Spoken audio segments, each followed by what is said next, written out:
We had a squeak. Am I quite echoey? Am I all right? Sounds a bit echoey. Okay. Please can I welcome everyone to this meeting of Scrutiny on Monday the 3rd of July 2023 from the Walton Suite. The time is 6:30 p.m. My name's Caroline Brooke and I'm chairperson of the Scrutiny Committee. Some housekeeping before we start. This meeting is recorded and being live streamed and will be available on the Council's YouTube channel. Can everyone please, as always, make sure that your phones are on silent or switched off, and in the unlikely event that it's necessary to evacuate the building, the fire alarm will sound and follow the instructions given by our team. Can I welcome the members of the public to the meeting this evening, Ms Dawson, and I'll invite you forward when it's time for you to make your contribution. Can I just check whether you wanted to speak just before the paper, or if you wanted to speak in the public participation section?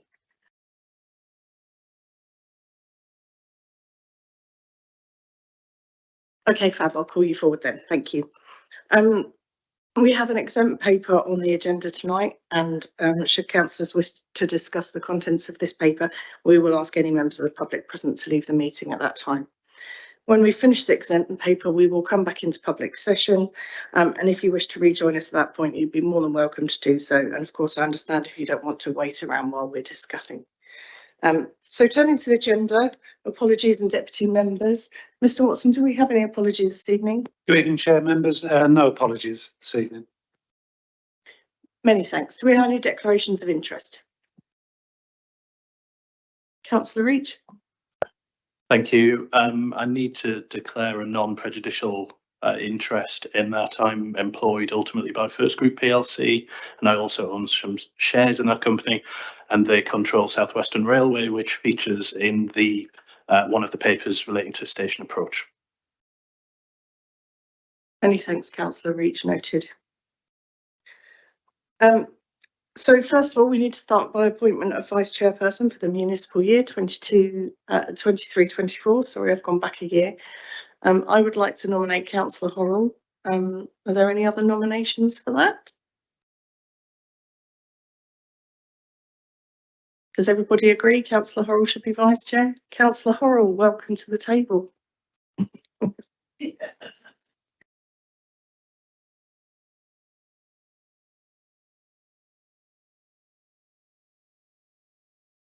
Well, Councillor Horrell comes up to the front here. I don't have any specific announcements this evening, so I'll move on to minutes of the meeting on the 27th of February 2023. I'm not sure how many of us present were actually in the room there to agree them. Councillor Laming, were you at that meeting?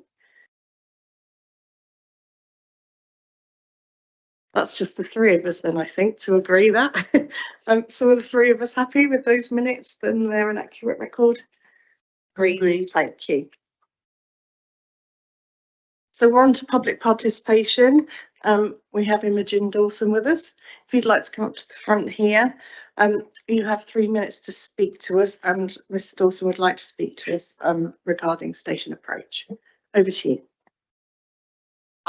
Have I switched this on or off? Oh, on. Good. Good evening, councillors, and thank you. I'm talking about station approach. With particular reference, as I said in the comments, about what I wanted to talk about, specifically talking about the Gladstone Street and the cattle market sites. First of all, I welcome the emphasis on this current development report on the importance of reaching carbon net zero, biodiversity net gain, and sustainable development, which should provide an environmental, social and economic benefits and encourage environmentally friendly urban mobility and sustainable transport. Also, the recommendation to highlight opportunities that are not based purely on the most financial rewarding for the council, but support the council's wider priorities and desire to deliver a high quality development with, as you said, a strong sense of place which benefits the community as well as the city's economy. Unfortunately, when I looked at the proposals for both Gladstone Street and the cattle market sites, I did not see much emphasis given to these important matters. I was also surprised that the only housing suggested for these sites was for students rather than from long-term residents. The reason given for the choice was that students wouldn't mind being disturbed by the noise from the railway. Please note, as a resident of Worthy Lane, noise from the railway has never been a problem, but noise from heavy goods vehicles travelling at speed overnight down Worthy Lane, or in peak periods of congestion during the day, with noises from buses and vans trapped in queues with their engines running, certainly has been disturbing. Affordable housing has never been affordable in Winchester, but a mix of housing, including shared ownership, such as that now provided by the King's Quarter development, should surely be financially viable, particularly on the Cattle Market site. Given there is already student housing opposite this site on Andover Road, yet more student housing here would turn the area which adjoins the Hyde Conservation Area into a student village, and that would not be a good balance for the community overall. I note from the City Science report on parking usage and forecasting that the Gladstone Street development could go ahead now, and that if Winchester Movement Strategy were to implement traffic reduction measures, then the Cattle Market site could be developed without waiting for the Northern P&R and the Kings Barton P&R being in place. However, the proposals as they now stand do not solve the traffic and congestion problems in the area as a whole, without sorting out the pinch point for traffic at the Carfax Junction. And if a multi-storey car park is built on the Cattle Market site, it will aggravate the situation by directing traffic round in a circle from entry via Worthy Lane, exit to the Andover Road and turning left, and therefore back up Worthy Lane if they need to. Mrs. Dawson, your 3 minutes is up. If you could just finish off, that would be wonderful. All right. Thread throughout the report are caveats about risk, unpredictably gathering data, things aren't back to normal, and there's also a financial crisis.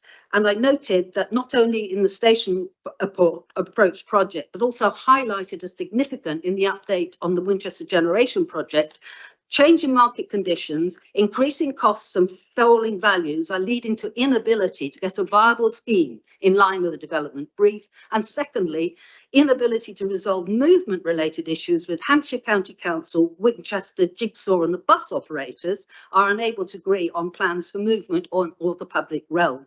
Alas, for the third time of asking in relation to the station approach project, I would urge councillors to suspend any work and expenditure on this development immediately. Thank you. Many thanks, Mrs. Dawson. Thank you. Does anybody have any specific questions for Mrs. Dawson before she leaves the table? No, thank you for your time this evening. Could you just turn your microphone off? Thank you.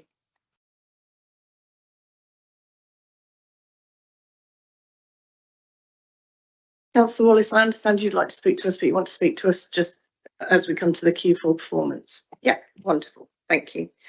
Okay, so we're coming to the strategic outline case for station approach. We're going to have an introduction to this, but first of all, it's recommended that the committee scrutinise and comment on the proposals within the attached Cabinet report, Ref Cab 3413, which is to be considered by Cabinet at its meeting on the 18th of July 23. Councillor Todd, can you come forward ready to introduce, and then it will hand over to Emma Taylor to introduce the report. We have John East here this evening, who's available for responses, but I understand it's your last meeting with us here at Scrutiny, so I'd like to thank you for your thoughtful help and advice through the time. I'd also like to introduce Ken Bakey, who is here at the table, who is being taken on and has big shoes to fill in John East, so I wish you the very best and welcome to the table, Ken. If we need to move to exempt at the end of the paper, we will need to second and agree that if we wish to discuss the exempt piece of this report. For now, over to you, Councillor Todd.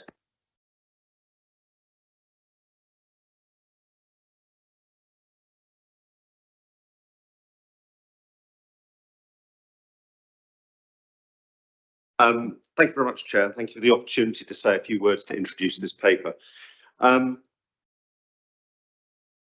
This paper comes at the end of quite a long journey, but the most recent part of the journey has been laying down the basic direction of how we think we can take this area of the city next to the railway station, absolutely vital transport hub, but currently mainly used for car parks, and do a better job for the area, address some of the issues that were raised earlier by Mrs. Dawson. And we've laid out a vision, or the journey we've been on has started with local people to hear their concerns, to get their reactions to the priorities we put before them. I think over a year ago now, we started with a consultation. We laid out 4 development principles: a connected and sustainable development, really for the first time focusing on the fact that we want to be carbon neutral and that this area sits next to a railway station. It's absolutely at the heart of our plans and our vision for low carbon travel and connectivity, and is something that we would want to be an absolute exemplar for low carbon development, living and working. At the time, we were just coming out of COVID, and what we saw then was that work patterns and needs were changing, and actually housing patterns are starting to change as well, and the way that people use city centres is changing. So the theme we laid forward as the second priority was development for Winchester's future. That reacts to those changes and enables Winchester to make the most of the future economic and residential opportunities that we're going to have in our city. The third point, incredibly important whenever you do anything in Winchester, is high quality design and positive placemaking. It's, we are lucky, many of us, to live in a very special city with high quality buildings, an attractive walkable centre, heavily used public spaces, and our expectation is that any new development will supplement that, will do justice to that, will extend that quality into the station area. And finally, something we've believed in right from the very beginning is this idea that we are to co-create with residents, with businesses and stakeholders, particularly when we're seeing such a period of change. It's incredibly important that we do that. So after this initial consultation, and the very useful insight that we gained from that the main piece of work that was done was this capacity study. And I think it's important when people talk about the uses that are in there and the building scale. The capacity study was very much saying it is possible to develop here. We are not wasting our time. And actually, it's to its credit that it showed that 2 of the sites were developable despite the dire economic circumstances compared to how things have been in the recent past.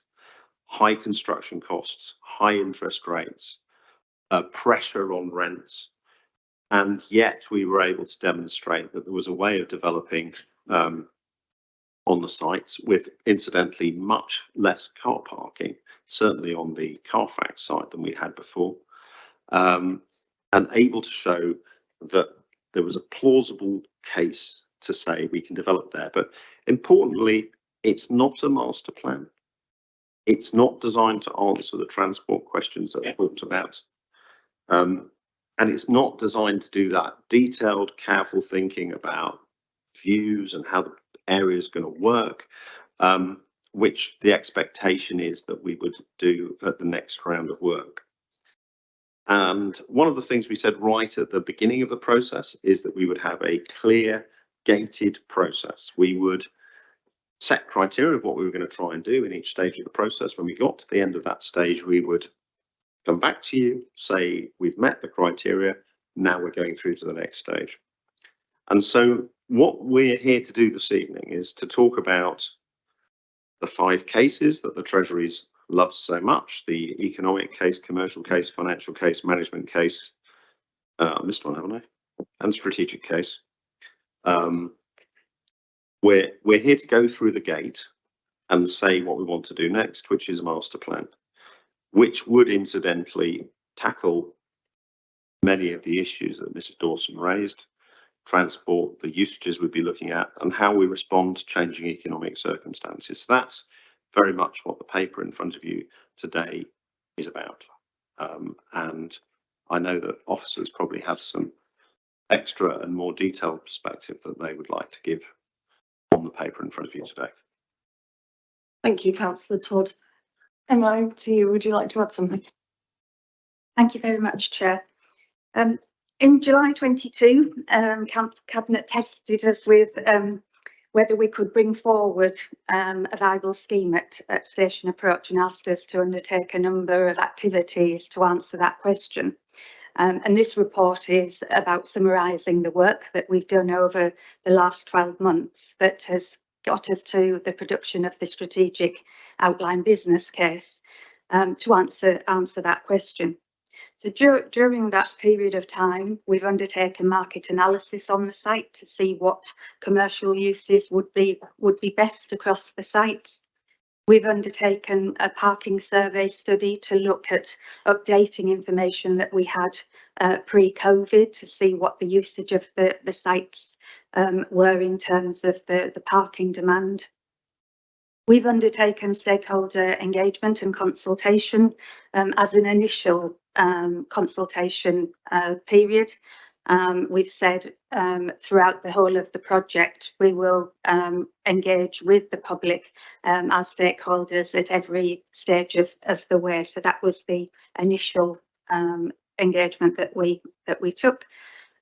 We undertook the capacity study work that Councillor Todd referred to, and we've explored options for potential development with Network Rail and London Continental Railways.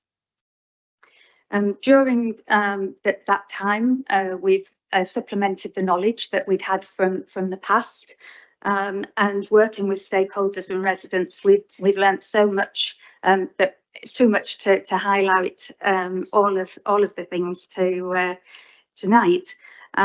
But a couple of important things in terms of Station Approach really is a gateway to our city.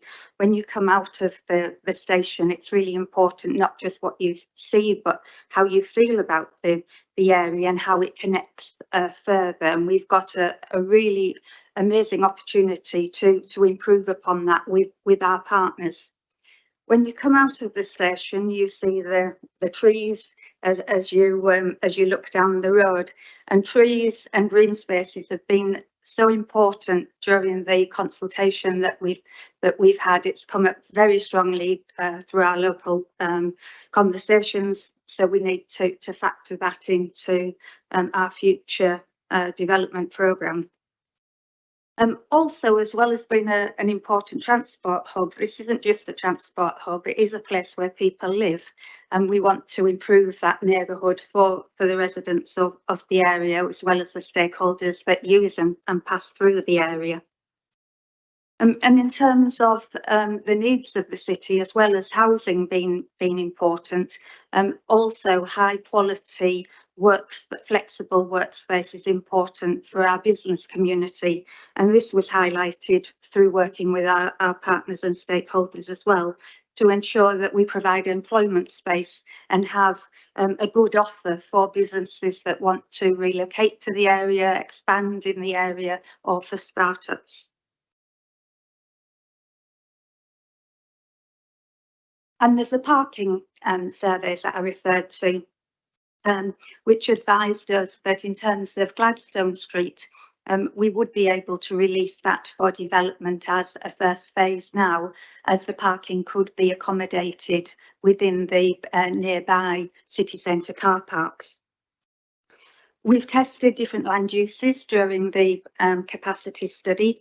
And as Councillor Todd said, this isn't meant to say what we're going to build on those sites. It is a feasibility study to see if we can develop something in the next stage of the project. One of the factors that Ms Dawson rightly raised was the importance of housing for the area, and we would look in a master plan to see how much housing could be brought forward in the area, and mixed-use housing as well, including affordable housing, but would need to be obviously viable in terms of the funding. So we very much want to bring forward benefits for the area, that not just financially driven, but the project has to be viable. The conclusions that we reached with the capacity study, which was underpinned by development appraisals, were that in spite of these very challenging times, there is potential opportunity for Carfax and Worthy Lane cattle market sites, and that is despite, as we said, the high interest rates and high construction rates that we currently have. Unfortunately, with the Network Rail sites, that was a little bit of a different story. They were more challenging, and that was partly because the Office of Rail and Road says that that they would need to replace their parking 1-for-1 if they were to redevelop their sites, and that just puts too much of a negative impact on the development appraisals. So unfortunately, they can't bring their sites forward at this particular time, but that's not to say that they couldn't do in the future. And they remain very committed to working with us. They're part of our reference group. They want to remain involved because they see the benefit of improving the transport interchange and for their facilities for their customers. So we really welcome and want to continue working with them. All this work has informed the production of the strategic outline case, which is the first phase of developing a business case for the project in line with the Treasury's 5-case model. And the evidence has shown us that there is a case, a strategic case for us to recommend putting investment into the next stage of the project, which we're recommending to Cabinet is the production of a concept master plan for the next stage, to see if we can then work towards an outline business case for the project. So very much a stage by stage project. I would say in answer to Mrs. Dawson's point about we should be stopping the project now because of the economic time. My view is that exactly because of the economic climate, it's the right time to be doing this development work. And once the development work is ready in 2-3 years' time, hopefully there's a change to the economic climate for the better, and we'll be in a position with a ready-made case to go forward. Thank you. Thank you for that introduction, much appreciated. So coming to our panel. So first of all, I'm going to take questions on the main report, pages 15 to 39. Does anybody have any specific questions on that main initial report, please? Councillor Reach. Thank you. It's a very broad question. We first moved to Winchester 13 years ago and the site has largely remained fallow since then. I wonder if perhaps Councillor Todd could comment on why it's taken so long to get to this stage and why we are just talking about a master plan.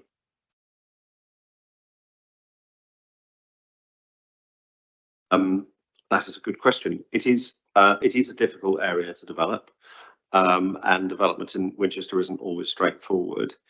One of the issues that we've had with previous rounds of work was that when we were looking at development, there was a provision of a very high level of car parking, and that inevitably meant that the buildings ended up higher. And one of the things that we've been able to do through this process is identify, is find a way of making the building lower and having fewer cars, which is consistent with the work that's been done on the movement strategy. And to be fair, it was the station approach project which actually contributed to the need for a movement strategy. The air quality in the immediate area, particularly up the Romsey Road, is not particularly good. And so the sensitivity about movement in the area led to that work. And I think that has enabled a lot of what we're able to do with the project this time around that we weren't able to on previous occasions. We have a much clearer understanding of the linkage between the development of a new North Park and Ride and options for use of the cattle market and Worthy Lane car park sites in particular. The work we've done generally on parking means that we have a clearer understanding of our opportunity to release Gladstone Street for development. And something that I think has had a lot more centrality and again comes out of that movement strategy work, which, to be fair, I think the movement strategy was approved by Councillor Horrell and her cabinet, including Councillor Brooke, in about March 2019. And one of the things it has highlighted is the need for getting people and giving people good options to enable them to choose not to use their car. And so a consequence of that is, I think, the nature of that area, particularly around Carfax as a transport interchange, and the importance of its role in that has had a lot more clarity than we've had before, and I think that has also helped the project progress. But one of the reasons why projects in Winchester take time is it is important to take people with us to hear the concerns that they raise, and make sure that as we move ahead, the plans are being put in place that help address those concerns. And indeed, at the moment, there is work going on at Hampshire on the design of Worthy Lane and Worthy Road, which to a degree will help with the pressures at the Andover Road junction. One of the things I think we've learned really clearly is that projects need to work, and that the way the city develops works in quite a sequential way. You know, it's fine if it turns out that we need to have thought through and worked out how traffic and transport works in Worthy Road. And that means that now is likely to be a time where we might be able to do something on those sites in a way that we wouldn't have been able to 5 or 10 or 15 years ago. Thank you, Councillor Todd. Councillor Horrell. Thank you, Chair. When this project re-emerged, the idea that LCR and RIL, so the railway companies, shall we call them collectively, were coming to the table was a real positive. Having been on that journey before, having them at the table, given that we aspire to this being a very important transport hub and it is an entry point for the city. So at that point, it sounded, actually, this is real progress, this is positive. But how can we really achieve our aims in terms of that entrance to the city, that vital transport hub, if as you say in your paper on page 23, they've decided not to develop their land holdings at this time? You know, we do the hard work, and then they say, well, maybe, or are we only half baked as a consequence because they're not with us, and we've seen them not at the table. So with all that great intent, they've decided to step away. In reality, that is fundamentally changing one of the dynamics of this project. How are we going to manage that realistically, and what do we expect that outcome to be? You know, this year, next year, 5 years' time, if they stay away from this. Thank you. Thank you, Councillor Hoyle. I think it goes back to the question of why a master plan for the area. Previously, with the Carfax site, it was looking at very much at a specific site, and I know there was a master plan done also for cattle market, but they were very much looked at in isolation in terms of property. And what we tried to do this time round with the Station Approach project is look at it more in the round as a regeneration project, and that's why we want to do a master plan for the whole of the area, which takes into account the Network Rail sites, our own sites, and potentially the Ministry of Defence site as well.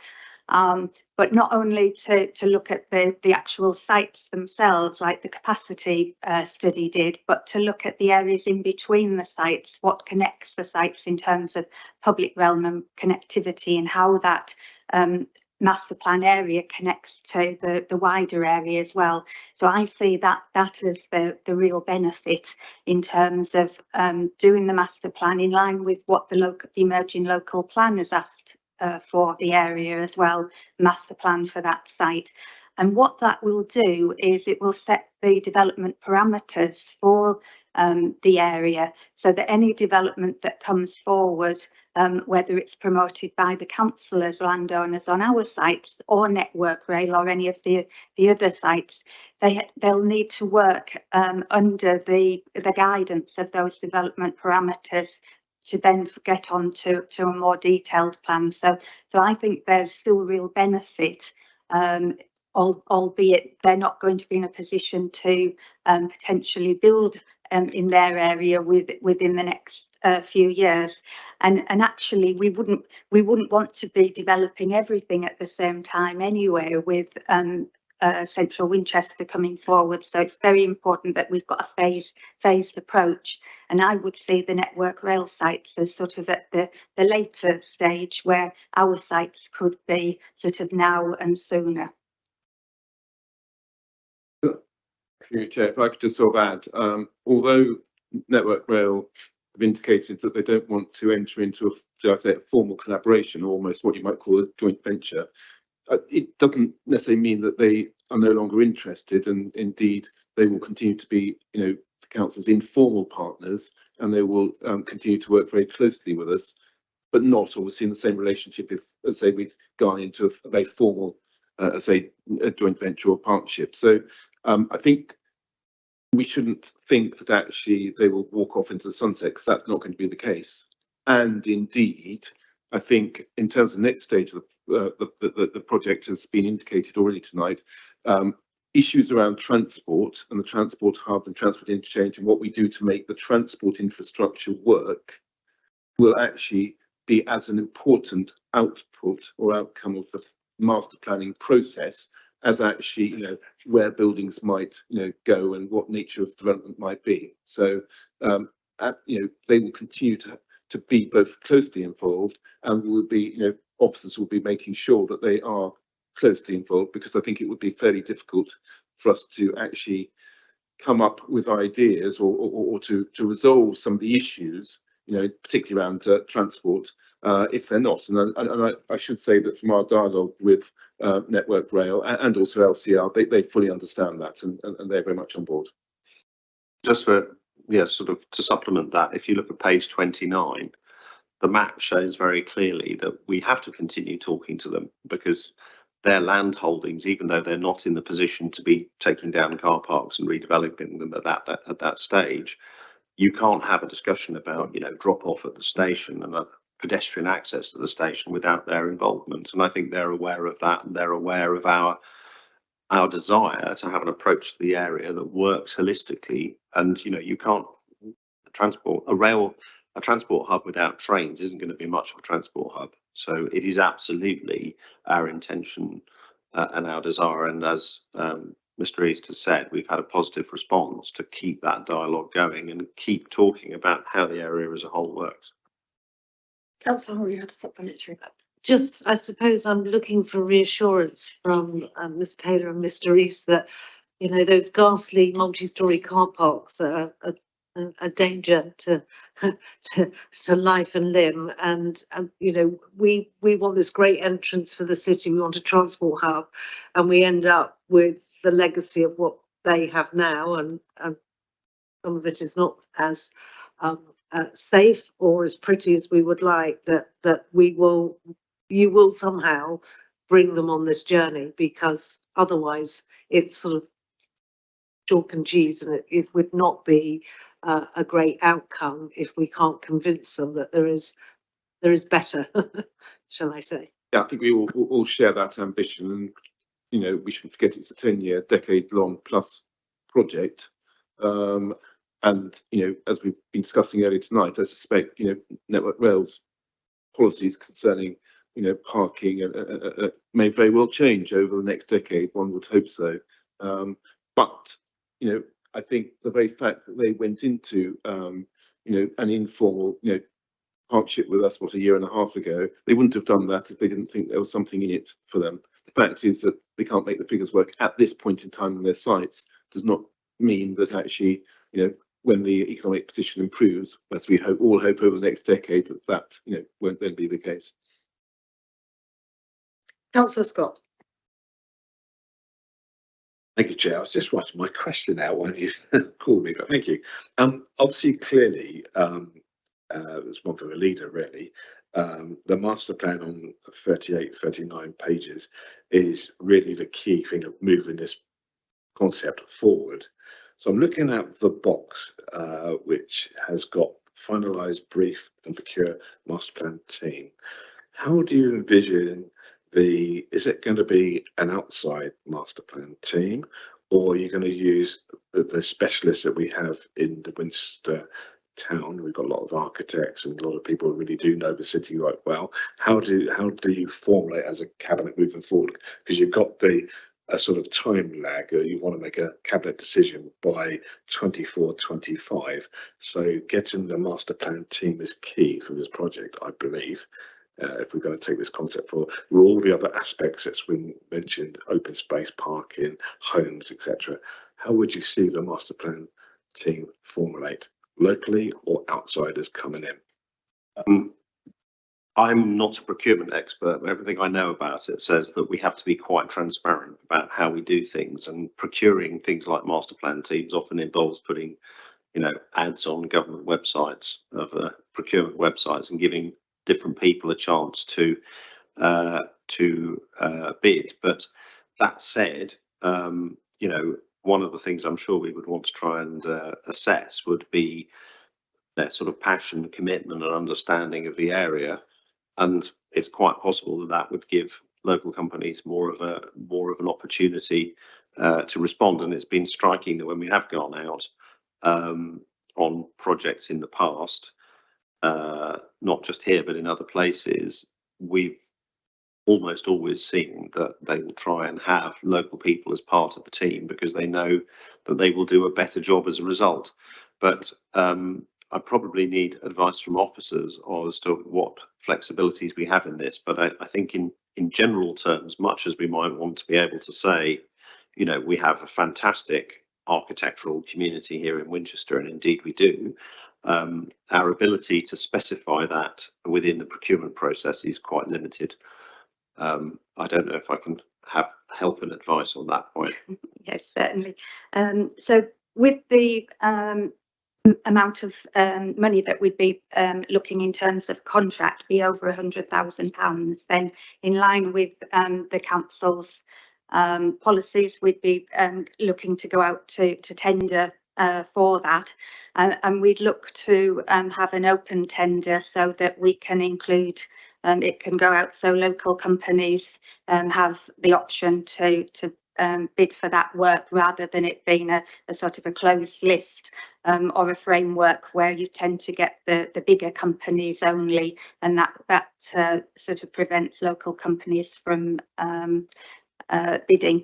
So an open process that would be advertised on the portal, and then within the evaluation process, as Councillor Todd mentioned, we'd be looking to have as part of the scoring mechanism a knowledge and understanding of the local context, rather than sort of people that are parachuted in that don't know our local area, but as well as obviously having the prerequisite skills in master planning.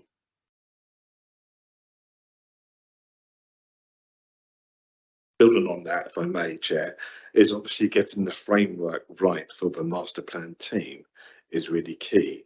So that concepts of time with officers, building in that procurement paper, which advertises for people to come in and bid for the master plan job, as it were, is going to be really key, that we really knuckle down and really watertight exactly what we want the master plan team to do. Otherwise, we could end up having a very broad, brash master plan, which the folks in Winchester will just literally kick out, because we know we've been there before with Silver Hill I was on the plan in 2014. We still haven't built Silver Hill. So we've got to make sure that we really do know what our framework is. We've got lots of surveys you've mentioned, but we've got to make sure that before it goes out to procurement, we really do want to make sure we get the right master planners in. Otherwise, we're setting back all these years again, waiting 2050 for another big project to come underway in Winchester, and then it just doesn't have any legs. Yes, absolutely agree, Councillor Scott. Getting the brief for the master plan team is very important. We've started working on that. We have a reference group that we set up for Station Approach that has experts on it, which are sort of contributing to assist us in shaping that brief. And in terms of timescales, subject to Cabinet's approval, we would be looking to go out shortly after the approval process, and we give probably a 6-week turnaround to give people a chance to respond, looking to get the team in place to start in November. Councillor Lamy, one moment, I was going to come to you, but my question fits perfectly in. This is almost a supplementary, so one moment. You mentioned the reference group of experts. Does that include the cross-party members, and what role will they have in helping to shape this moving forward? Yeah, so we set up the reference group really because we understood that Central Winchester had a very successful reference group, so we sort of took that model and shaped it for Station Approach. In terms of membership of that group, we looked to have people that represented our 4 development principles, and it's got cross-party representation on it, including the ward members that sit on that, and then external expertise for urban design and heritage, etc., and sustainability. Thank you. Councillor Lamy. Thank you, Chair. A couple of points I'd like some reassurance on.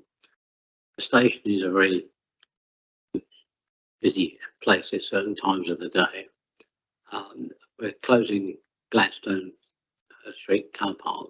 What provision are we going to make for pickups from the railway in the evening and in the morning? Because that's quite important, I think.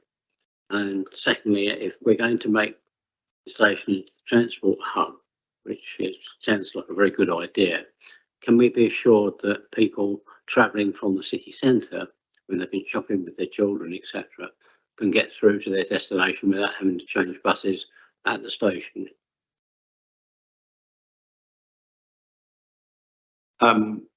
Two excellent points. Yes, absolutely. We recognise the importance of pick up and drop off at the railway station and making sure that that works well. And that is one of the reasons why we need to do master planning and get advice, because that management of pickups and drop off by car, buses, taxis, people arriving on foot, and if you look at the research, most people do arrive on foot, cyclists, etc., etc. And getting that right is going to be incredibly important. And you're absolutely right in terms of designing around the busiest times of the day. The modelling that's been done on car park says that we are in a position to close Gladstone Street and still be able to manage that load in that area. Your point about through buses is very well made.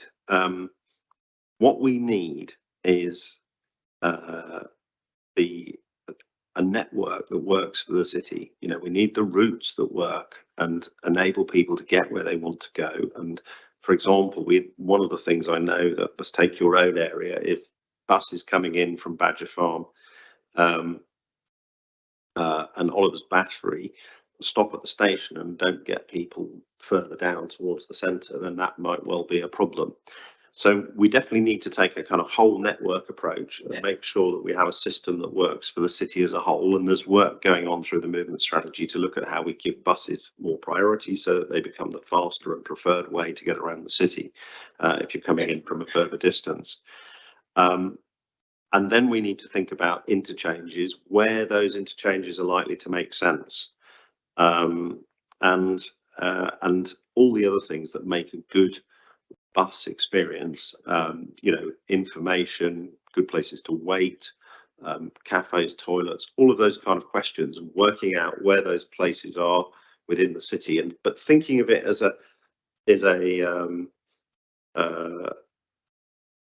think of it as a system as a whole. You know, you can have the best bus station in the world, but it won't get you to Whitchurch more than once a week.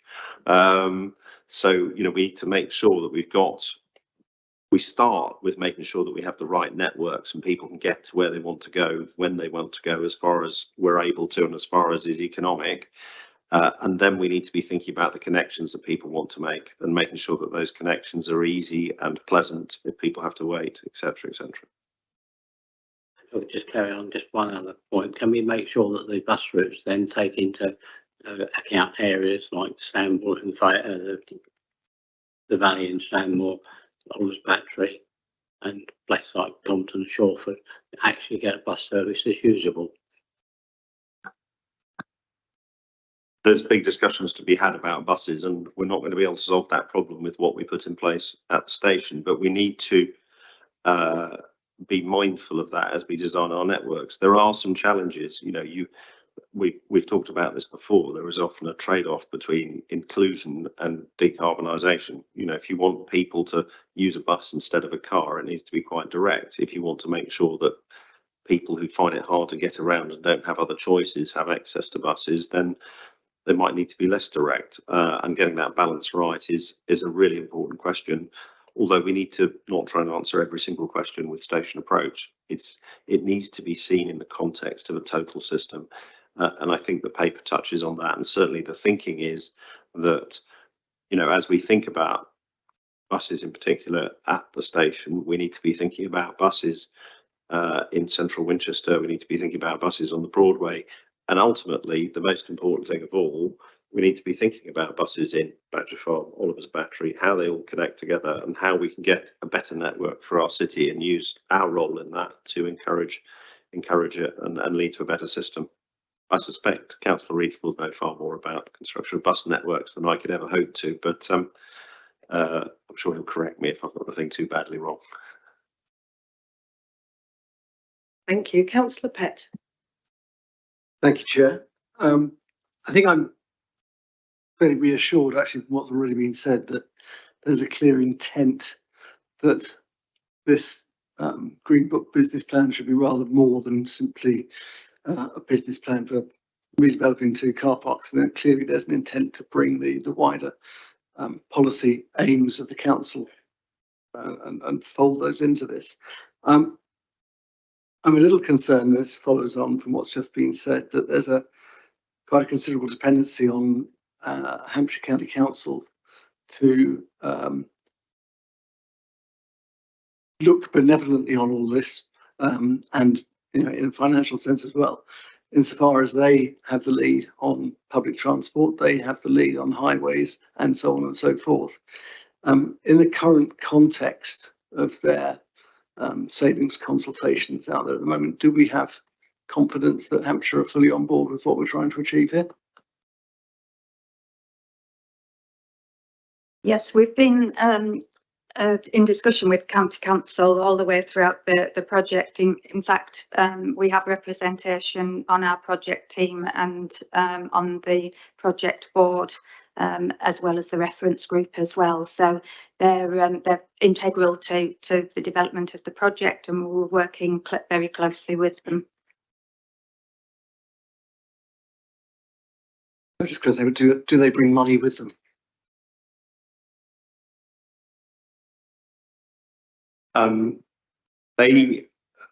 So, for example, if we take one of the areas that we talked about earlier, which is Worthy Lane and Worthy Road, the answer is yes, in the sense that they are the body that can, in this case of that particular road, bid to Active Travel England and say, we have a plan, we have a scheme, we'd like you to give us some money for it. It is undoubtedly the case that there will be other discussions that relate to things like Section 106 and Community Infrastructure Levy, which may play a role at some point, but that is explicitly designed to relieve the pressure of development. And if you take highways interventions out of scope, then frankly, you're not relieving the pressure of development. So we need to, that is something that we can bring to the table. We have a strong working relationship on the movement strategy. We live in strange times in terms of how you fund these things. So, maybe 20 or 30 years ago, the county or the city, for that matter, would have been in a better position to sit down and write checks to get this work done. We now live in a world where when you look at the plan, it's like, who are we going to bid to? Who can we possibly get money from? Which tranche, which government programme is the one where the combination of our efforts will help us to get funding? But it is something where we do collaborate closely with county officers. And, it's not unusual when bids go in that there will be a letter from the county, the county council cabinet member, there'll be a letter from the city council cabinet member saying, we're working on this together. This is how we want to make something happen. So ultimately, there isn't a movement strategy for Winchester if we don't sort out movement in the station area. And the fact that the county is committed to that movement strategy and indeed looking to replicate that model in other places means that they're committed to this project. Through you, Chair, I should say that the county did share the costs of the parking study because they could see that it was relevant to helping to take forward the movement strategy, and goes out saying that officers are in continuing dialogue with the county or officers of the county about their involvement in the future or the next stage of the project, should members agree at cabinet, and no doubt that will include potential funding as well. Thank you for that extra. Councillor Hurren. Thank you, Chair. A formal request really to the officers to consider changing CAB 3413 under section 10 on risk management and 10.5, the various other risks that are listed. I think there are two noticeable exceptions, and one of them is, in fact, is the movement strategy, because it's fundamental to us making all of this work. It gives us opportunities, but it also gives us risk. And I'm just surprised it's not on the list as one of those things that we need to manage. You clearly are, but we should probably identify it. And the other thing that I'm surprised about is we mention the project itself and its capacity, but we're busy with other corporate projects and the interrelationship of those projects, time, money, activities, interdependencies. And again, we don't mention that. So we mention the project, but we don't mention the broader remit. So my question to officers really is, if you were, or would you consider augmenting the risk list just to, I'm not saying that I see them as any more or less important than some already on the list, but they're just noticeable by their absence. Thank you. Thank you, Councillor Hurrell. Yes, we'll certainly look at that. We do have a wider project risk register. This was a summary of some of the key ones that we identified, but certainly the points you made are well made, and we'll look to include those. Thank you. Councillor Williams, is this on the original report, the first part of the report? Okay, thank you. Yes, now we had a question. About 5 or 6 years ago, there was a similar consultation. In fact, they came to visit Bishop's Waltham, if I remember. I was just wondering if the economic circumstances don't improve, or if they get worse, are we going to, in 5 years' time, are we going to be sort of representing this paper, or I mean, how long is it viable in current economic circumstances?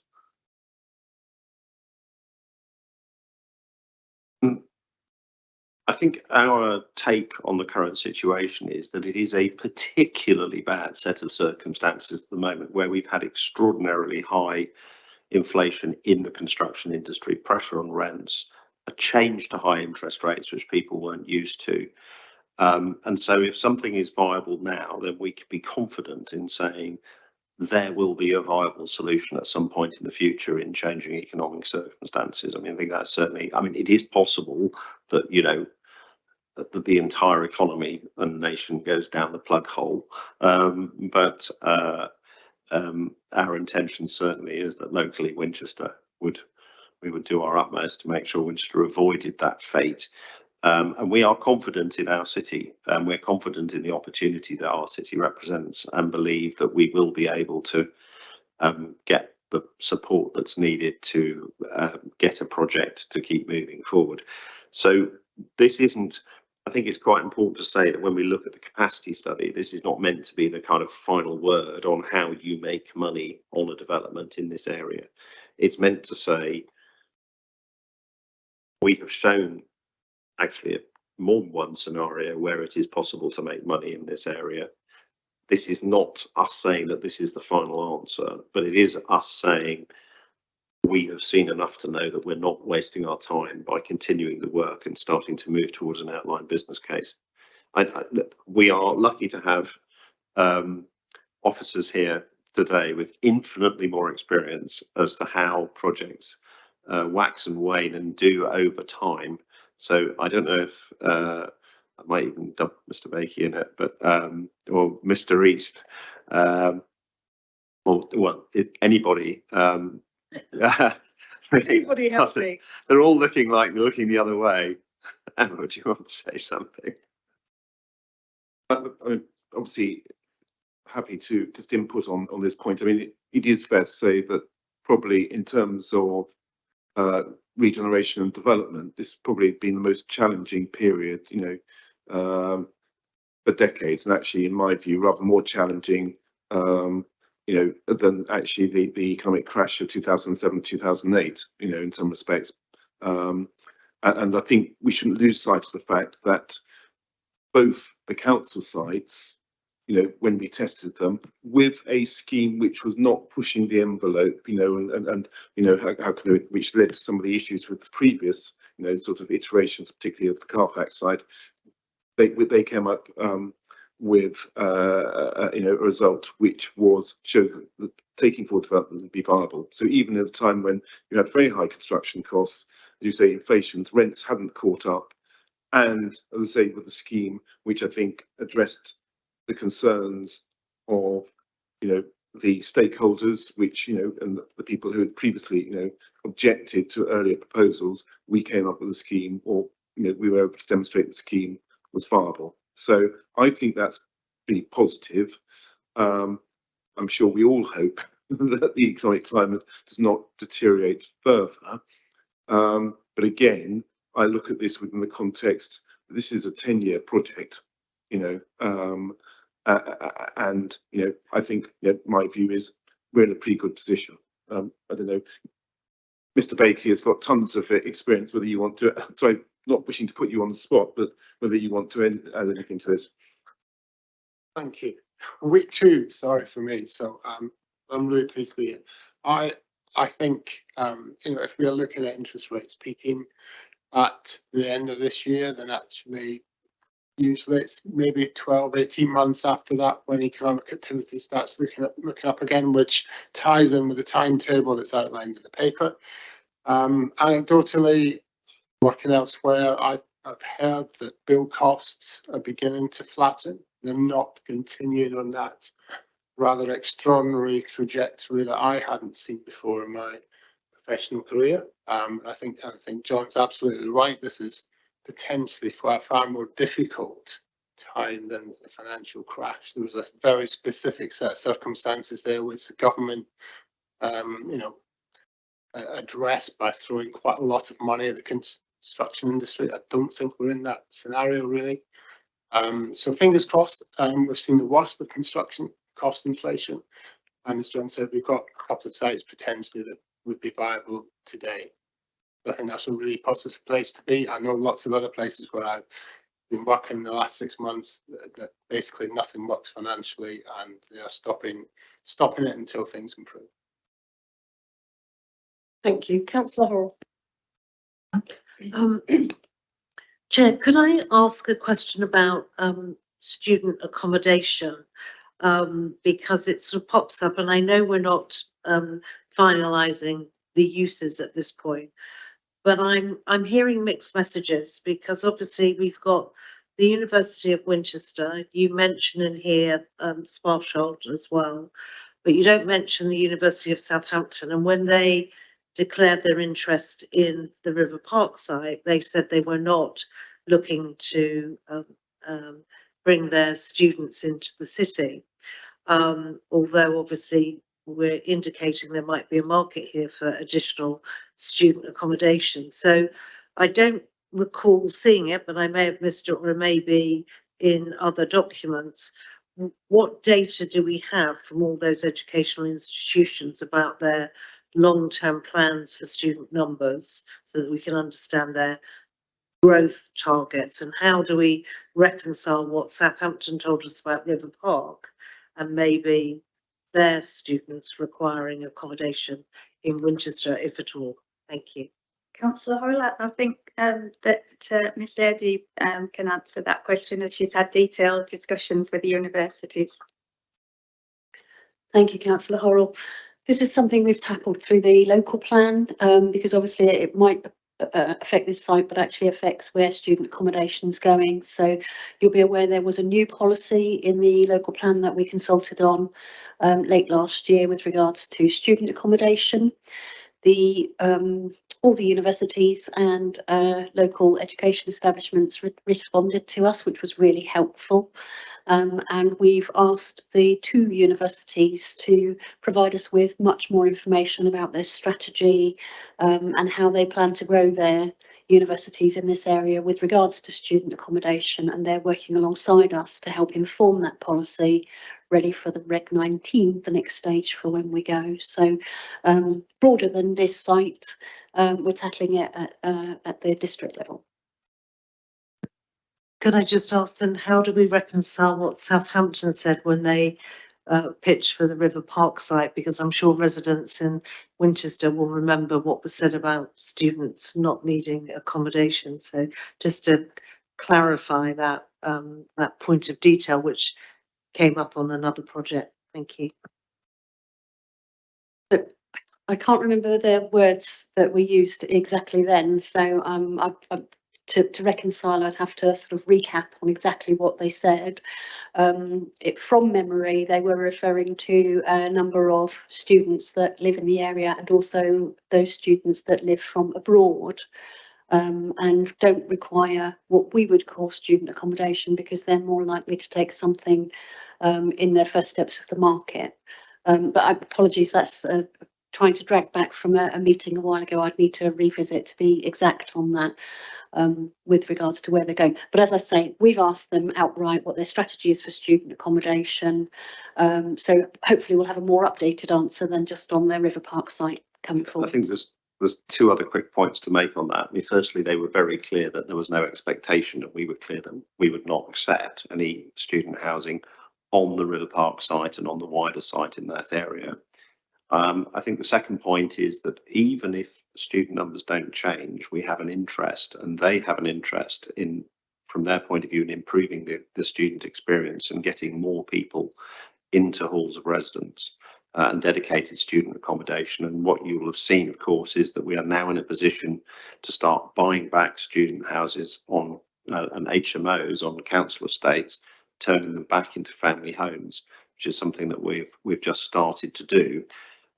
So even if we don't see an increase in student numbers, and I think we would expect to, there is still actually an important discussion to be had about the balance between how many students are living out in houses of multiple occupation and how many students are living in dedicated student housing. And there's also discussion with universities where, even if they themselves aren't necessarily talking about provision of housing themselves, they are also making clear what their wishes and intents might be towards other third-party providers, and how that would fit into our overall pattern of housing.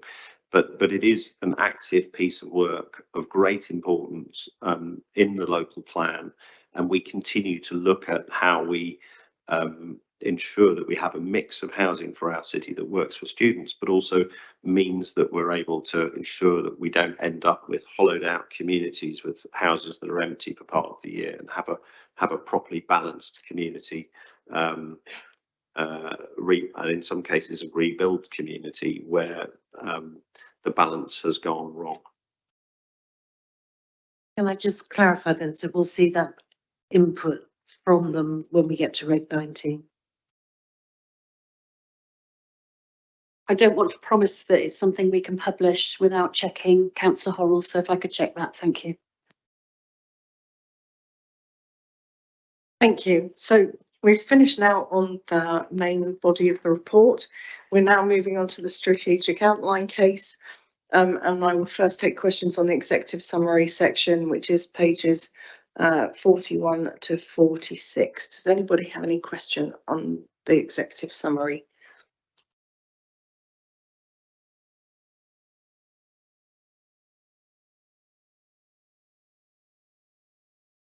Okay, we'll come on to the strategic case, which is section 2 of the strategic outline case, pages 47 to 68.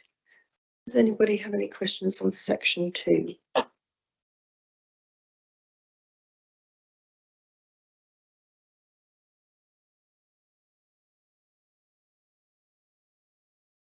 I'm aware we've answered a lot of these as part of the main report discussion anyway. Coming on to section 3, the economic case, pages 68 to 79. Does anybody have any questions on the economic case? Councillor Horrell. Sorry, Chair, I was a bit slow. This is more about infrastructure and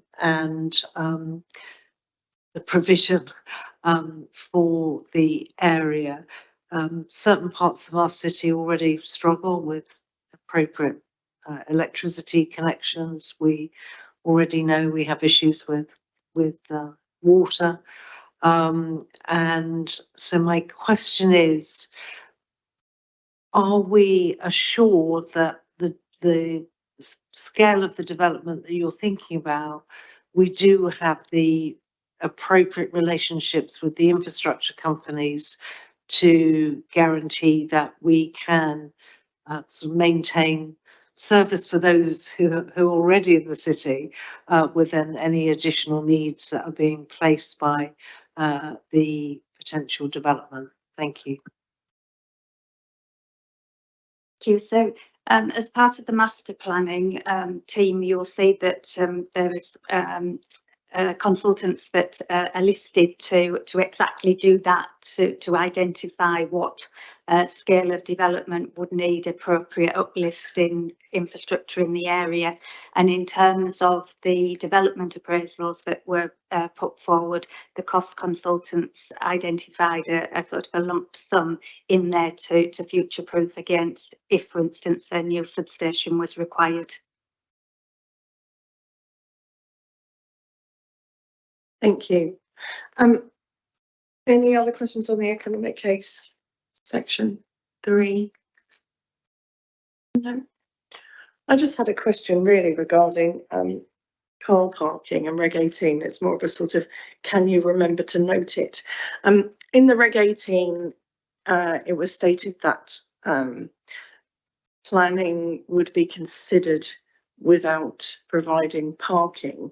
And if you're putting housing down by station approach, it would seem, of all the places where you might consider without parking, one of the keenest. And I'm aware also that there will be an awful lot of people wanting to park at the station, and so how that would cross over. And it was really more than a question, but can you make a note of it for consideration regarding parking, and whether there might be, for example, permits or some such for residents who are there, noting that although that's got a good transport hub, they may need to go places further into our rural districts and they may be required to have cars. So it's just how would that work in principle? You don't want them taking parking spaces from station users or people using the local businesses, but it was just sort of a point to note. We'll make a note of that, thank you. Thank you. On the commercial case, section 4, page 80 to 85, sorry, sections 4, 5 and 6, pages 80 to 85. Councillor Horrell.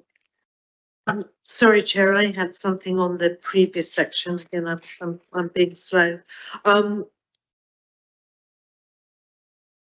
It was clear from the paper that you're getting support from the business community for enhanced office space relative to some of the provision that we have already in the city. However, is the massing of that a sort of rate limiting element in terms of viability? We've had this debate a couple of options ago, and obviously the whole balance of parking and the like. So what is your view at this point? Thank you. With regard to the Carfax site in particular, the starting point of the capacity study consultants was to look at the previous scheme that had been given planning permission for a certain number of square metres, albeit the decision was squashed, but it did get gain planning for that level of remit. So their starting point was that they immediately said, well, you know, we can't have something that's at that level. We need to shrink it in order that public opinion would hopefully gain support for that. But it still needs to be a viable scheme. So the scheme that they came up with is 1 storey less and does not have the basement car parking that the previous scheme had. It retains a small number of spaces within the existing car parking and still gets that balance between quantum of development that's needed to make a viable scheme. Thank you. Councillor Amy. Yeah, I'd like to look at the commercial case for this. What information have you got that makes you think that we'll get full load of tenants within this, bearing in mind that we seem to have a lot of empty office structures around Winchester at this moment in time? Thank you, Councillor Lehman. Couple of points to make. Firstly, our market analysis that we had done by the Council Strategic Commercial Advisors evidence that there was a need for additional space within the city. That is because whilst there remains a number of empty units currently, they're empty because they aren't suitable accommodation for the sort of post-COVID office environment that is sought. People are looking for a high quality office space that has facilities attached to it, and therefore the need for the new space has been sort of evidenced both by commercial advisors but also businesses themselves during the stakeholder and consultation that we undertook, and the organisations that represent businesses. Yes, but surely the owners of those properties, including the council, will be upgrading them to make them a viable option as well. We'd very much like to see that. However, I think that it'd be a case of them looking to repurpose those buildings One of the problems is that a lot of the office accommodation within the city is in heritage buildings, which is very difficult in terms of accessibility and sort of the requirements that they want sort of in this new world of working. So I think we'd see a sort of a repurposing of those old office buildings into something else rather than upgrading into office. Yeah, I mean, I agree with you on that point, but we're looking at sort of Cromwell House and also the Den Plan building and that sort of large development.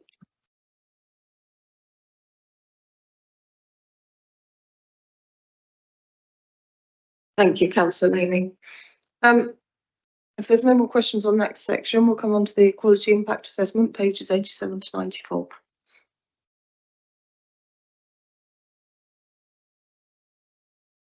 None. Okay. So the next part of this paper is the exempt piece. Does anybody have any questions on the exempt section of this report?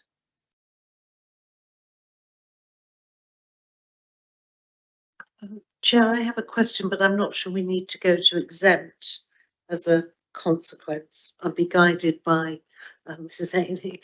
And it's really around the balancing of the financial projections that have been prepared so far relative to a city coming back from COVID and changes and vacancies and the like, and also a few yards away another development going on in terms of accommodation, food and beverage, commercial space, and how we're reconciling the overall financial picture with those various moving parts.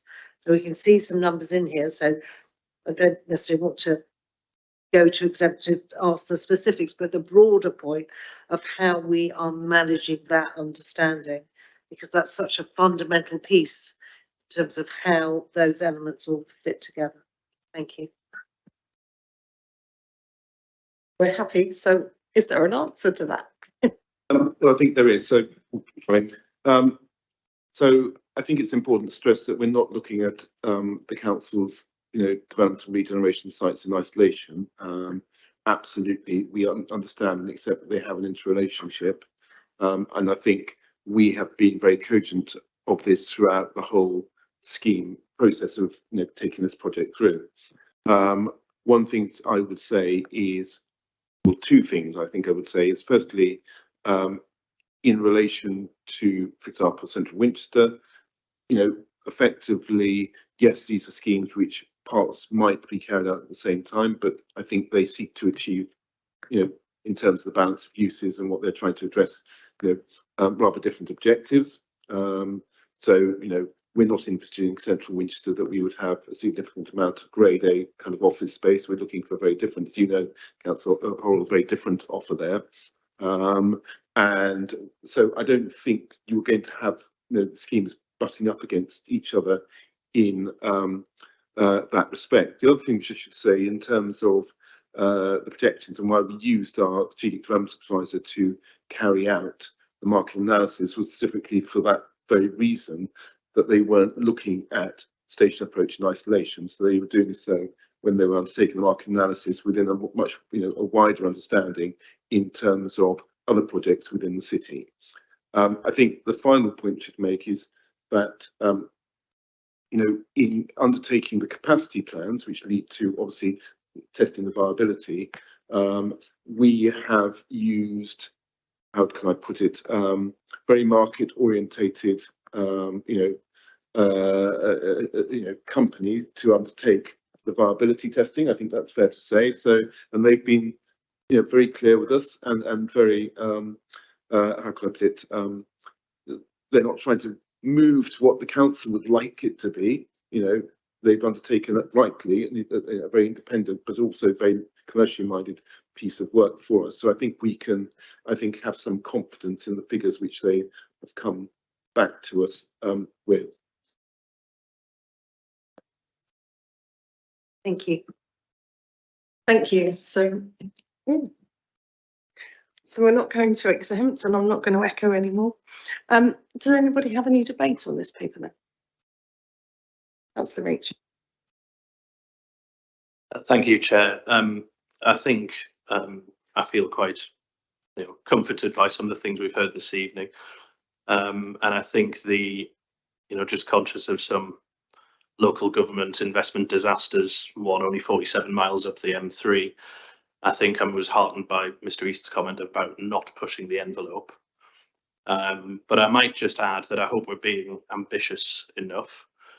I share Councillor Horrell's view entirely. It's deeply disappointing that Network Rail and LCR were not willing to come to the table on parking. But I would just implore colleagues to look at successful schemes elsewhere in the country where local authorities have partnered successfully with both the train operators and the infrastructure operator, particularly places like Wolverhampton and Coventry. Perhaps the lessons aren't too directly applicable to Winchester, but certainly Carlisle City Council. And again, also just up in Surrey and Guildford. So in summary, I think if Guildford can do it, surely we can here in Winchester. Thank you. Thank you, Councillor Reach. Councillor Horrell. Thank you, Chair. I've already pinned my colours to the mast on a station approach project long ago in terms of its opportunity for the city. And it has been helpful tonight to discuss some of those other projects and interdependencies. Elements like the movement strategy have come a long way since the original thoughts on this project were tabled. I would very much support the step-by-step approach and the sense of caution that we're taking in making sure that we take people with us, residents with us, commercial operators with us, businesses, etc., that broader community with us on the journey, because we know that if you have that level of engagement and consultation, then we alleviate some of those fears. And obviously change like this does bring concern, rightly. I think we just need to be assured on all of this that we are making the correct financial decisions as a council in due course, because these are valuable assets for us as a city council. We're asset rich as a city council, and we therefore need to use those assets most effectively for the benefit of all residents. And I would just ask, as I always do on these projects, that although it's in the heart of the city, there is a very wide audience in the district linked to the site, users of the station, of course, who come from far and wide also, and that we are taking this step-by-step approach, which I think is helping, and sessions like this are helpful to all of us to better understand the detail. Thank you. Councillor Scott. Thank you, Chair. We okay, Chair? Okay.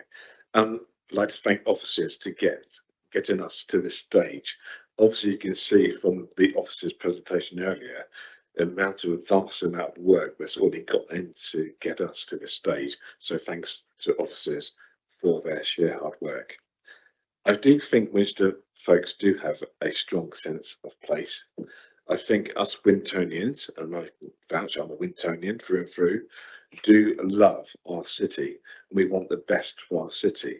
And I do think moving forward, we need to get the framework brief right for the master plan team to take this project forward over the next number of years, so that then the leader, stroke cabinet, whoever, 2025, 26, will be in that position to offer a good scheme to the folks of Winchester by that time. And I hope we will be confident as a city council by that time, whoever's around, whoever's elected and whoever's in that position, to make the right decision for the Winchester folks. There's a mixture that's been mentioned, carbon neutral, a good biodiversity net gain and workspaces needed now this side of COVID. Homes for all comes into concept, whether as a bit of student, especially looking for the Winchester young people aspects of housing our young people there. All these concepts could make this plan, this major project really succeed if we get it right through this master plan stage. That's the key thing of this project moving forward. We've been here with projects many times before as councillors. I hope and pray positively that this will succeed. Thank you, Councillor Scott. From me, I'm incredibly encouraged that you've adopted the Central Winchester reference group set up. I think that I agree that's worked really well. And so I'm encouraged that we have experts and members on both sides and with knowledge around the district, not just of the city centre, because of course this does affect people outside who are coming in to use the station as well. So I'm really encouraged by that. My only slight concern is that I'm aware that student accommodation can also be in the bracket of affordable housing. So I just want to, and I hope that going forwards that the two don't cross paths, and that when we're talking affordable housing, we truly are talking affordable housing in its truest sense. But I'd like to thank you for bringing this along to us this evening and giving us the opportunity to ask the questions. In summary, I have only 2 points for us to feed back, and that was on section 10, the risk management, to look at the emissions, which was the piece about the movement strategy as a risk and the interrelationship of other projects. And the other point which I made, which was to consider parking for residents moving forwards with regard to how that will work, if there will be any, and if not, will there be an alternative setup? Does anybody have any other points that I think I've missed during this discussion? No? Okay, then I think we have done as was recommended, that we scrutinise and comment on the proposals, and I thank you all for your engagement on this one, and thank you to Emma Taylor and John East and Ken Bakey for answering our questions. Thank you. I'm now going to give us 8 minutes. 8 minutes is very specific, but just so we can come back at 8:05, just to stretch our legs before we move on to the next item.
Yeah,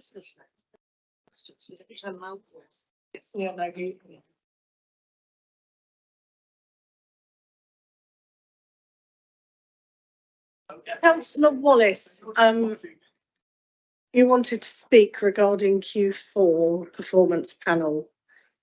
You have 5 minutes, as always. Thank you.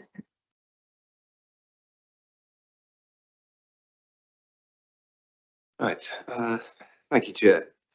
I have a few questions on the Q4 performance monitoring report. I did submit this to the officers over the weekend, so they've had very little time to look at them, but I will.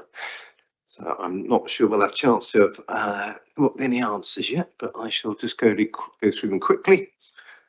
First one's on local suppliers. The metric KPI VLE 13 shows that the council's percentage spend with local suppliers is relatively low, between 20 and 30% and decreasing. What is the council doing to reverse this trend?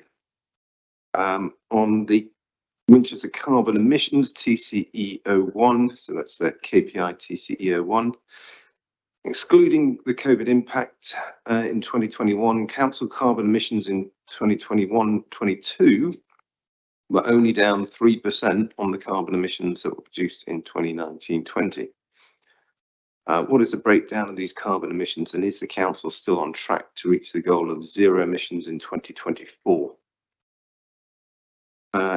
Another question on carbon emissions. The target for Winchester Council's emissions has increased to 3,750 tonnes of CO2 for 2022-23. It was previously just over 1,000 tonnes, i.e. it's increased more than threefold.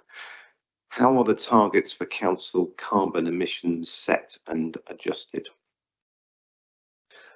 Next question was on traffic movements. Why is the metric for vehicle movements focused on Winchester City only?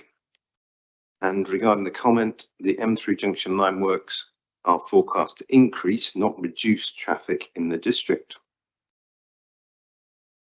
On carbon neutrality, on the carbon neutrality programme, when is the new initiative for a utility scale renewable energy project being taken to the Health and Environment Policy Committee? Another question on the carbon neutrality programme. Please can members receive a briefing on the Hampshire's carbon assessment tool that will be used in future council processes and reports? It's quoted on page 273. On carbon neutrality again, the 2022-23 carbon footprint report is scheduled to be delivered to the Carbon Neutrality Board in July 2023. How can councillors get visibility of this report? Finally, on the movement strategy, please can you clarify the statement made in the project update summary, which says that the funding available for walking and cycling measures from Active Travel England has been reallocated to other areas. Does this mean that the Mini Holland bid is not going to be funded? Thank you. Thank you, Councillor Wallace.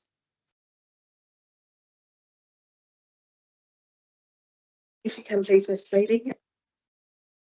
Thank you, and thank you for submitting your questions. We were able to look through them earlier today. If it's okay with you, Chair, I suggest that we arrange a meeting with a Cabinet member and a member of staff who can answer Councillor Wallace's questions. Thank you, Ms. Sadie. Is that okay, Councillor Wallace? That's fantastic. Thank you very much. Thank you.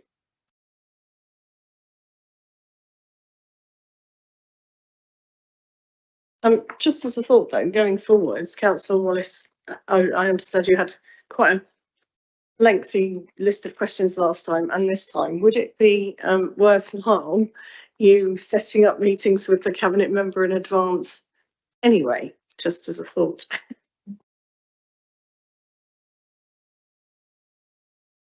Works for me, but I don't know about whether the officer would be. Oh, I'm not sure you meant with officers, but if you did, that would be difficult for us to meet every member of the backbenchers that want to come and ask us questions. But of course, meeting with the Cabinet member is the Cabinet member's decision. I'm more than happy to talk to Cabinet colleagues about how we engage with the other groups. And indeed, I'm aware that I owe the leaders of the Green Party and the Conservative group a regular scheduled catch up with them, which I'm more than happy to do. And in terms of how we engage on wider issues, we're either happy to meet your whole group, as we've talked about in the past, or I'll talk to Cabinet colleagues about how we can manage meetings on issues of particular interest. I don't think that would be a problem. Perhaps we could discuss that amongst us and come up with a plan moving forward. Can you imagine? Yeah. Councillor Wallace. Just to say, I have cut down the questions quite a lot from last week. So I had over There are 20 fewer than last time. I had over 20 last time. I'm down to about 8 now, so it's going down. Thank you, Councillor Wallace. So on this item, the recommendations are that the Scrutiny Committee notes the performance panel met on the 22nd of May 2023 to scrutinise the attached report CAB 3403 and its associated appendices. The minutes of the panel's meetings are included as an appendix of the Cabinet report. Notes that a verbal update will be provided at the scrutiny meeting, so I'll come to Councillor Horrell in a moment. And then we are to raise with the leader or relevant Cabinet members any issues arising from the information in this report, which is being presented to Cabinet on the 18th of July 23, and consider whether there are any items of significance to resolve or to be drawn to the attention of the Cabinet. Councillor Horrell, I now pass to you. Thank you, Chair. So I'm grateful to Councillors Laming, Pett and Bolton. The four of us met on the 22nd of May. There were 22 questions posed in advance to officers, and Councillor Porter was in attendance, and at the very end, Councillor Todd. We reviewed all of the reports before us, and I'm grateful to Mr. Watson for making a detailed list of the discussions and the follow-up questions. I think it's fair to say that on the day, many of the questions that were asked, we were unable to receive an answer for, and Mr. Hewson this afternoon has provided an updated list of those actions that were recorded in the minutes that you have before you, starting on page 299. Which I'm afraid we haven't had a chance to look at as a panel or scrutiny. So, Chair, my recommendation is that once we review that, and that if there are any questions that we should follow up on in consultations with Councillors Laming, Pett and Bolton, we should bring those to Cabinet if there's anything that we don't feel we've yet received appropriate answers on. And I think that would be a fair way of actually then processing that, given we, the four of us, haven't had a chance to see what has been said following the release of that document. There was a very a wide-ranging discussion, Chair, quite a lot around our climate agenda, quite a lot around the projects, because obviously we get to see the major projects and the latest assessment of those, and also several on housing. But in fact, Mr. Hendy and Mrs. Knight were in the room, so most of those were answered. But if, with your agreement, Chair, and other scrutiny committee members will look at the answers we've received.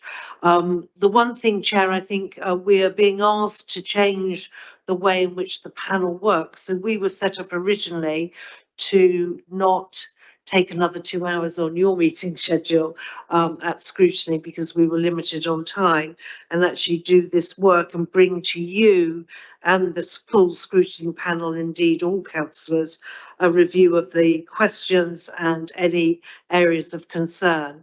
We're being asked to do that slightly differently, and I think it would be helpful to both scrutiny, the panel, and indeed all cabinet members if we were to ask Ms Evans to just clarify in writing to us our terms of reference and how we're being asked to pose our scrutiny questions and the process for review. If that could be shared with all of us, I think that would give us all some clarity that how the system is being asked to be worked going forward.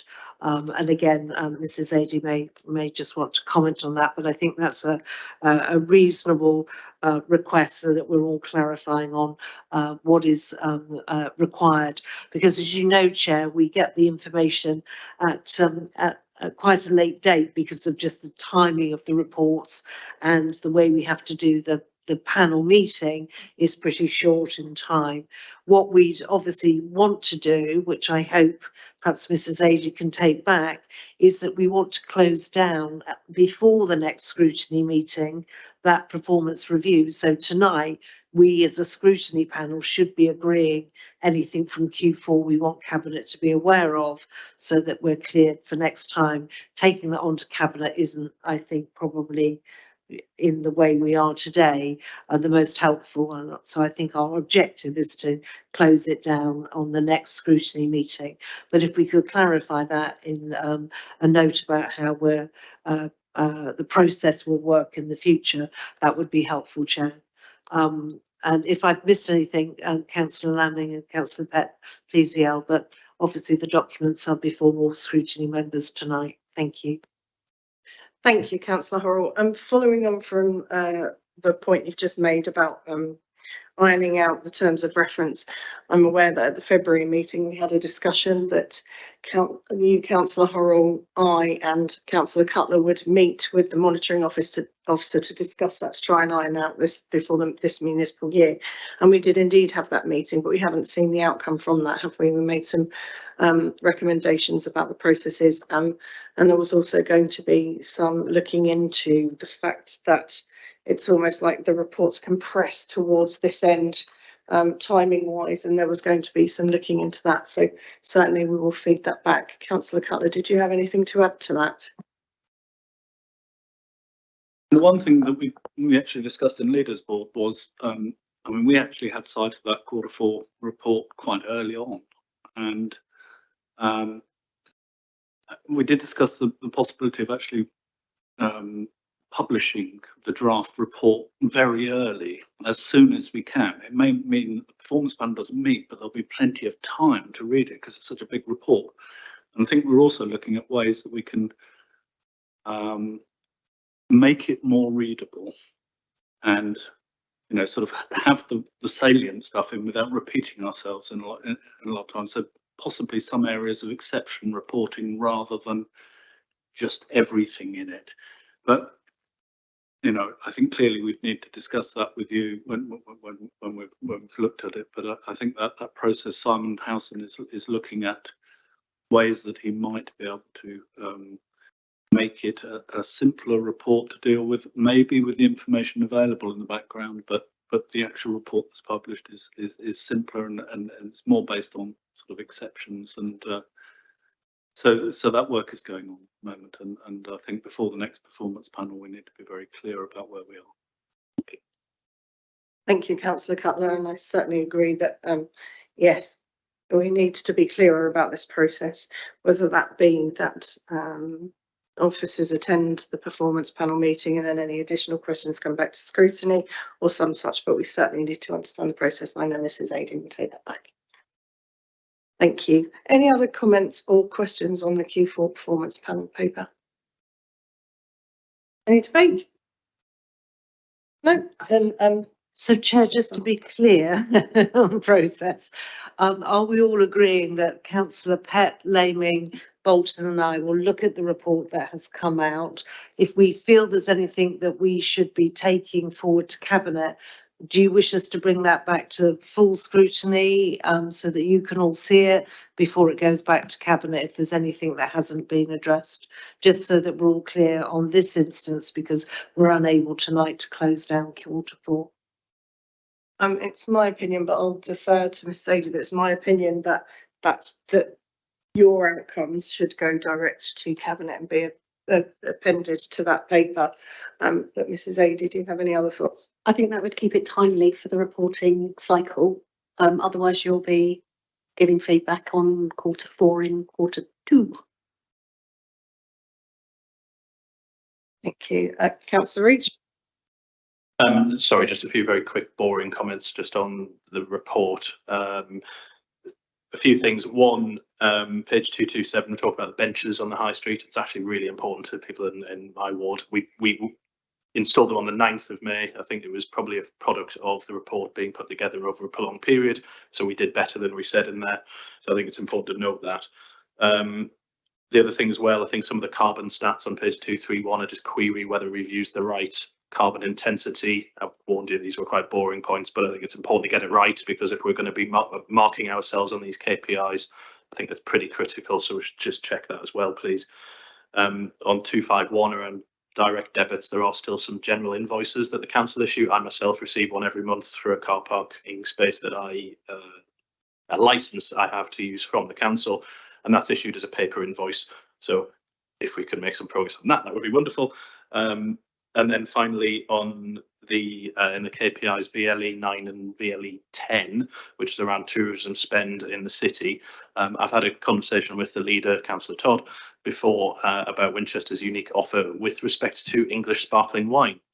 And the Guildhall hosted a fantastic event in early January, maybe late December, showcasing some of the fantastic produce that the businesses from here all the way across the district, right the way down and beyond into Sussex produce. And would he agree at some point perhaps to meet with me to discuss how we can further cement Winchester's position as the home of English winemaking, because we really are, and it's fantastic. Thank you. I think he's inviting you on a wine tasting, Councillor Todd.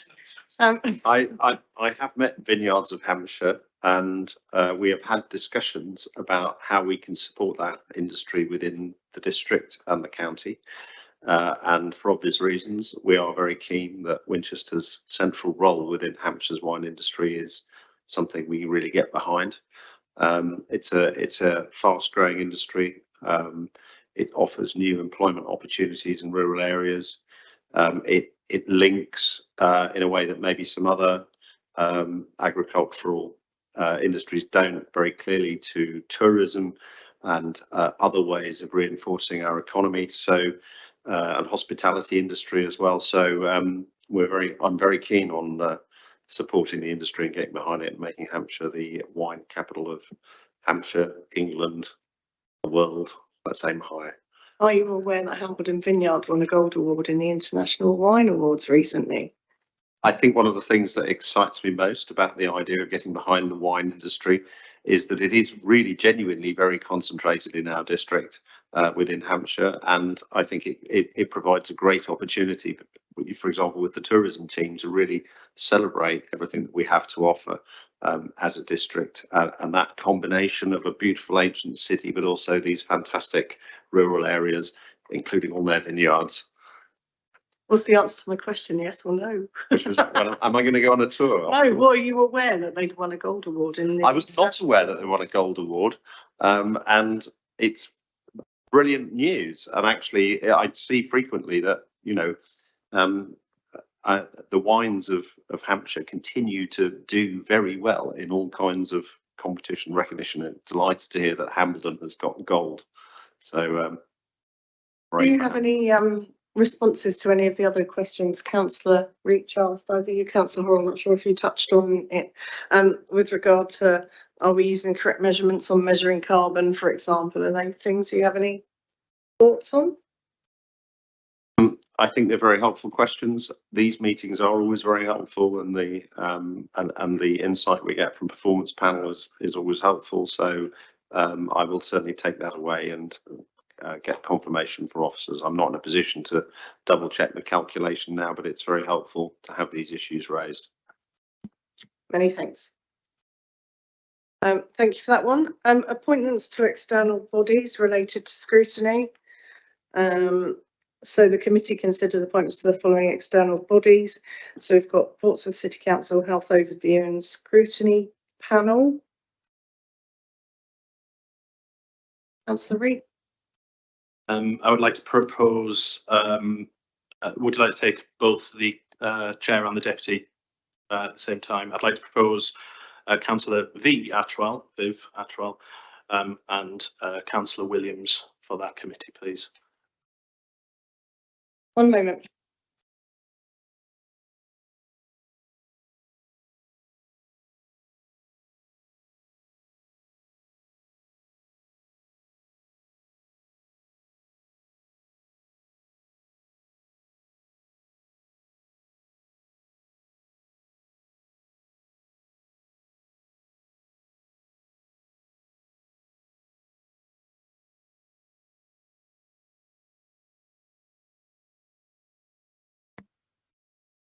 Many thanks. So that was Councillor Atwell, and who was the deputy? Councillor Williams and Councillor Viv Atwell, just to be clear. Okay. Do we have any other nominations for those?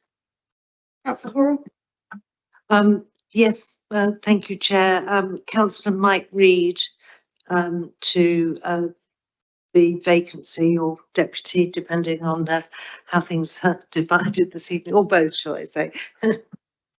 That's the closest councillor to Portsmouth. Yes. Actually, that's me, but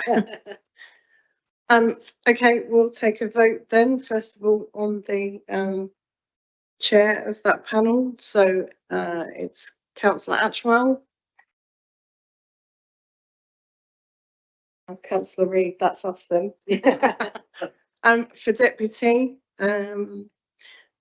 Councillor Reid. Okay, that's Councillor Williamson. So there's no point. It's a farce, really. Anyway, so Centre of Governance and Scrutiny. So that's me by default as chair of the Scrutiny Committee. Thanks.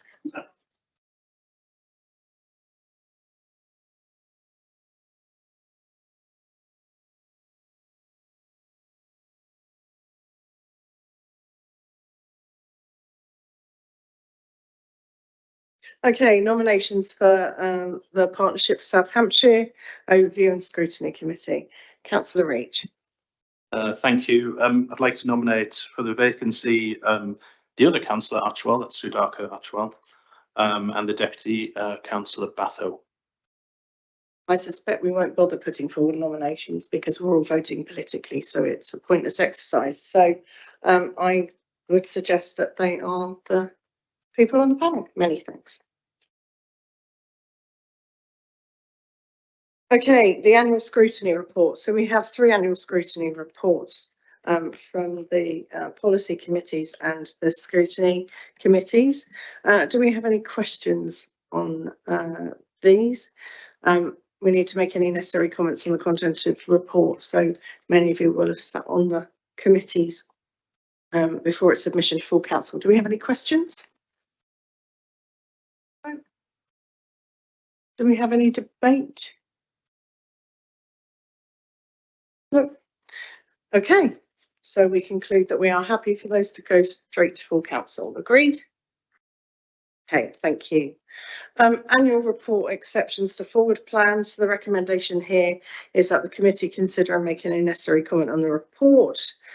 So there was only one exception. Do we have any questions on that? Debate on that? No, we're happy with that then. And item 12, to note the membership and chairperson of the performance panel. So we already mentioned those earlier. Are we happy with the performance panel as was set up?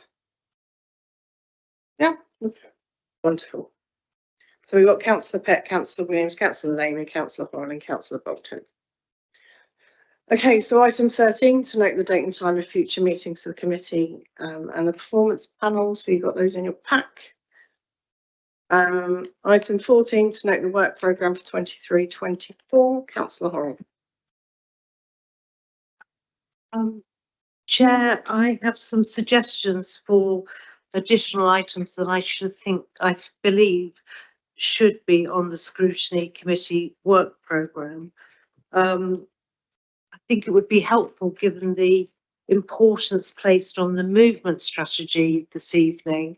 We touch on it in performance reports, but I think it's touching all sorts of projects in the life of the City Council, and I think it would be helpful for the Scrutiny Committee to look at what that report and that strategy said and where we are on that, and obviously the interrelationship with various projects.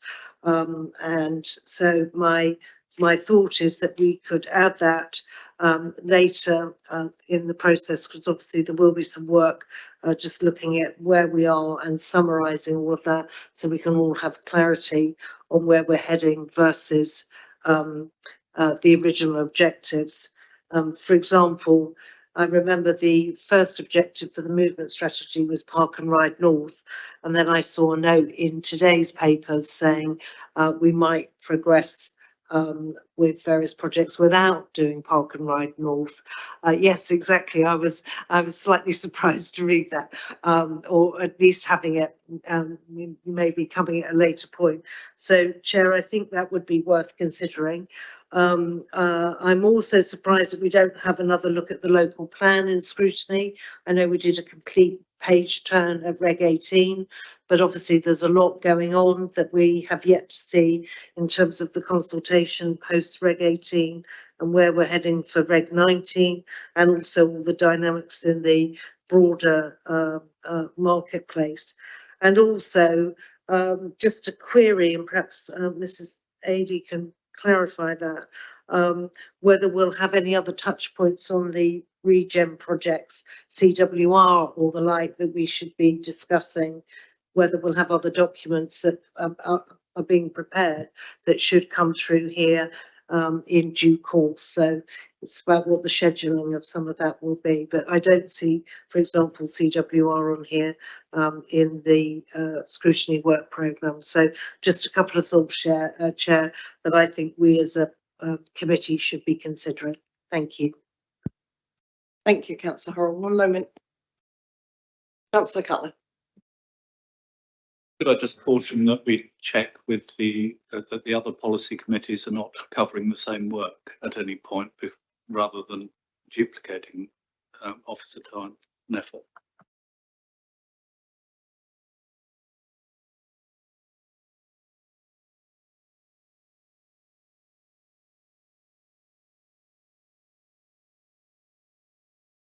Thank you, Councillor Cutler.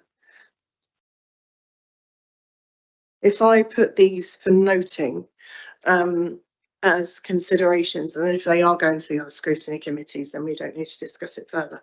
Thank you. Do we have any other comments on the work programme? Has anyone had any thoughts on any specific projects that they'd like task and finish groups on for the scrutiny committee for this municipal year? No? Okay. Chair, sorry, Chair, can I just say, I think it's really important, because we still haven't understood, because we haven't had the constitutional discussion. The policy committees are absolutely, part of the scrutiny pattern, but some of those discussions might go to CAB subcommittees, but they're not necessarily part of the scrutiny pattern. So we just need to understand, to Councillor Cutler's point, which route some of these are heading in terms of their review.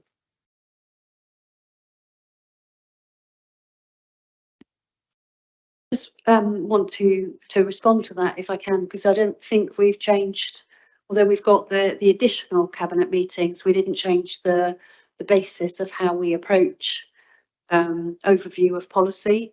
So policy would go to a policy committee and then go on to the appropriate cabinet meeting. That should stay. What we were doing by a practice that we've recognised is bringing policy to a policy committee, taking the feedback and then going back to that policy committee almost for a clearance before it then went on, which is a step that isn't required. If we've got advice from a policy committee, we go through with the report with that advice on it, as if you were giving us advice in scrutiny today. So from an officer point of view, we're clear that the addition of cabinet committees didn't change how we work. It's the same. We take policy formation, of which it should be, as I understand it, around 80% of the The Health and Environment Committee or the Business and Housing should be 80% policy and about 20% further scrutiny. And that's how we work. Thank you. Just taking Councillor Hull's point, obviously there's going to be the constitutional review, so that may change going forward. And now there are the new CAB committees. I'm not sure if that will take away some of the discussion from the policy committees because it's already been discussed cross-party. So, okay, so we've noted the work plan, and I have made the points that we will add in looking at review of the movement strategy and how it relates to the other projects for consideration of Reg 19 coming to the scrutiny work plan, and CWR, whether there is anything specific on that should come to walk to the scrutiny work plan. So thank you, Councillor Hull. We all agreed with those points? Thank you. And the final item on the agenda, to note the latest forward plan of key decisions. They're certainly going to have a busy cabinet meeting on the 18th of July. That's going to be a long one, Councillor Todd. Any comments on that? No, happy to note it. Wonderful. Okay, then that draws our business for this evening to a close. I can't check the proper time because my iPad decided to update during our meeting. It's now 8:40 and that brings our meeting to a close. Many thanks.